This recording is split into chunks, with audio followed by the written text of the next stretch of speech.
When Dhruv first reached out to me a couple of months ago, I was intrigued by a couple of things. One, I was amazed by the size and scope of the university that they had built here in Rajkot. And two, because I'd never been to Rajkot, I was fascinated by the prospect of coming here. I've been here now a day and I've not been disappointed. Firstly, the city. I think the kind of infrastructure that's been built over here is fabulous. But I think more interesting is what they've done with the university.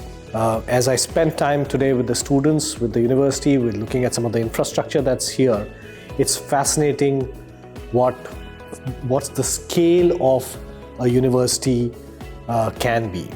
And in spending time this afternoon with Dhruv again, I realized that they have some really big plans. So I'm really excited about sort of being here and looking at this changing landscape of education in cities like Rajkot.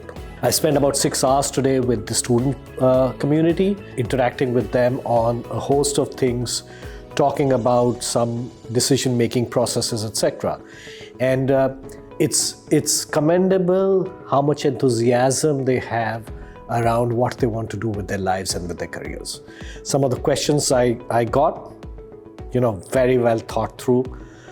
Some of the commentary that I got in reaction to some of the questions I asked, really, really well thought through. So I think you've got a good thing going here, and I can only sort of, wish you the very best in what you have in the future. So looking forward to sort of a continued association, and all the best.